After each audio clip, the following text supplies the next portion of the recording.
was gonna shoot so much video before I left about all the preparation and cool stuff that I bought, and I didn't do any of that. I was so stressed out. I was so freaking out about this trip, and that I just did what I could, and I had like 3 weeks to prepare, and I still was rushing at the last minute until the Uber driver came, and I didn't get everything done that I wanted to get done. I just arrived in Lima, flight was delayed, so now I've got a longer layover until I get to Cusco. So I'm waiting in the food court, got myself a free little voucher for some pollo, and I'll let it go.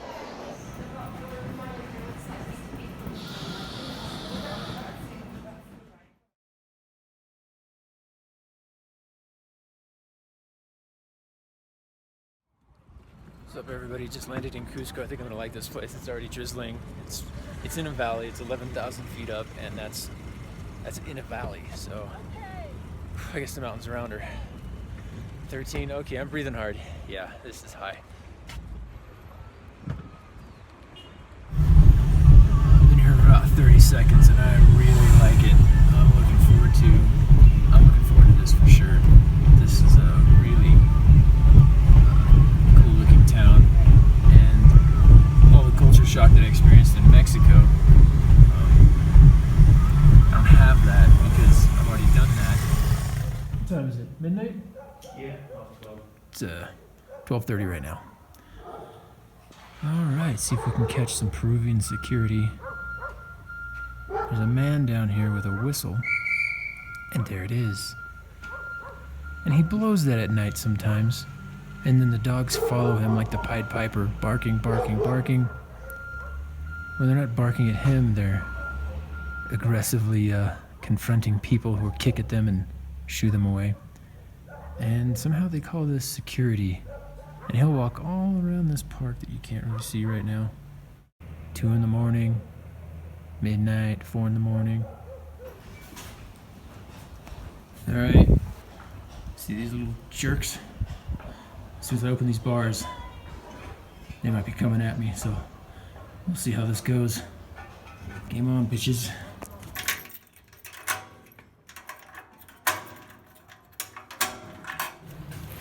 Oh, he's stepping up. Get to my shit.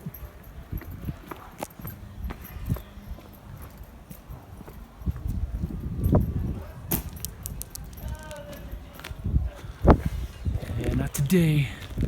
Not today.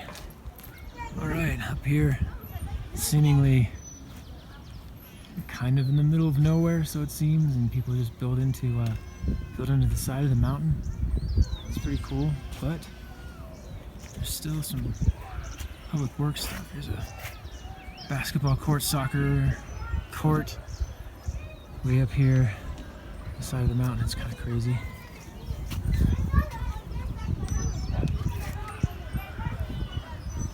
Playground.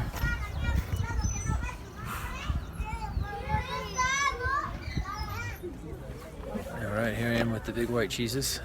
I guess donated by the Palestinians? Yeah, kind of crazy. I always get the impression that this is supposed to mean something to me, but these things never do. Yeah, I'd rather be riding a bike.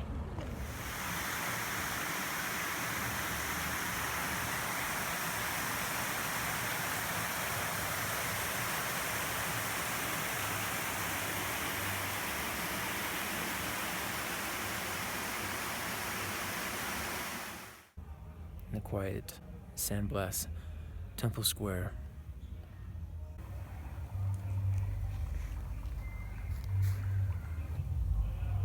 Been here for about 3 weeks.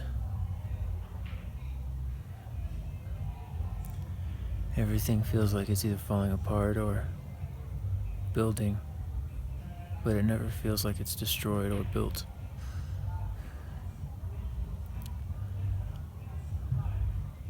It's cold every night, and cool every day. The sun comes out in the morning when I'm not usually up. And the clouds roll in around 2 o'clock, I think. Get some storms, light showers. And the nights are a little drizzly sometimes.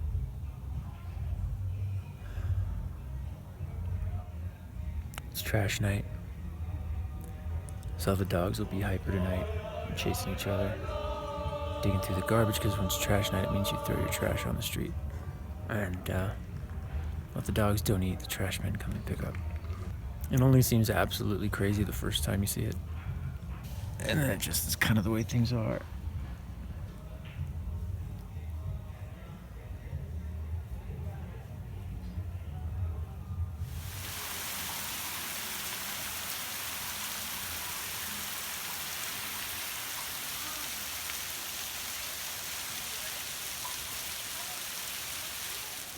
"61 degrees today.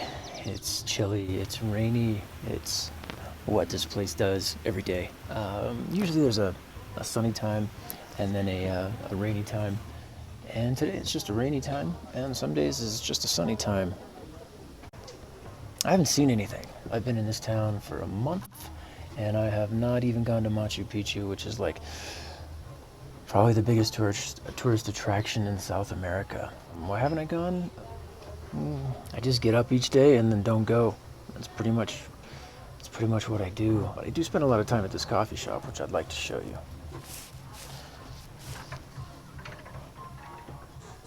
So this is where I spend a lot of my day doing a lot of writing. I started writing again. I get inspired when I go to places that make me angry, and Cusco has been very good at that. What is it like here? It's foot-tall curbs with driveways that are so steep that you can't get a car up them into your driveway or into your garage. The street here is a one way, but it just depends on which way you want to go as to which one way. It's half-wild dogs that are well-fed enough to aggressively pursue you if they don't know you and you're in their area. There's dog poop everywhere, and then it's rain on that dog poop. So there's no such thing as texting and walking here. There is no not paying attention unless you just constantly want to be cleaning your shoes. And I stepped in dog crap while making that last video. It's an old place. It's old here. But I don't think that's why all the buildings are out of square.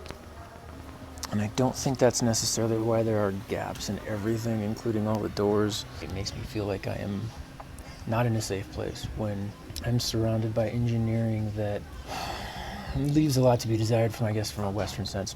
Which brings me to the larger point that I've realized here, and it's part of why I'm writing again, is that this place feels like chaos to me. It feels like chaos, and when there's too much order in my life, I don't have a lot of creativity. But when there is at least a somewhat uncomfortable level of chaos in my life, it makes me crazy. I get angry, I get frustrated, maybe I get depressed, but I also get creative because it wakes something up in me that says, hey, it's time to pay attention.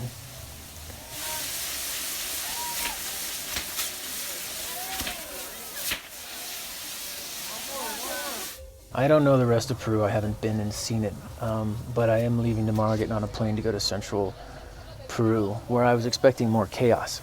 There is supposed to be a potato farmer strike going on in the town that I'm flying into, and they're closing all the roads, burning tires, which to me is more interesting than Machu Picchu. It's more interesting than Spanish architecture or churches that were built on top of temples.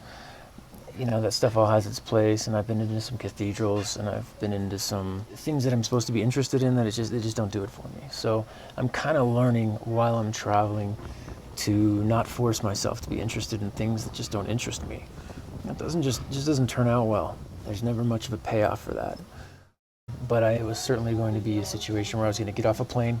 There was going to be nobody at the airport that could take me anywhere, no taxis, no cars. And so I was going to have to walk down probably unpaved and strangely organized roads for about 5 miles with my luggage to get to the place I'm staying. It's not a touristy place, it's just a place. Going there because there's an expat there, American expats that have a motorcycle shop. They make bikes that are made to kind of travel around South America, small, cheap bikes.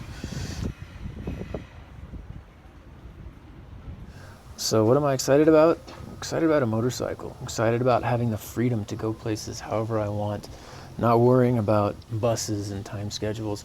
and reducing at least a little bit the chaos that I experience so far anytime I'm in a Latin American country.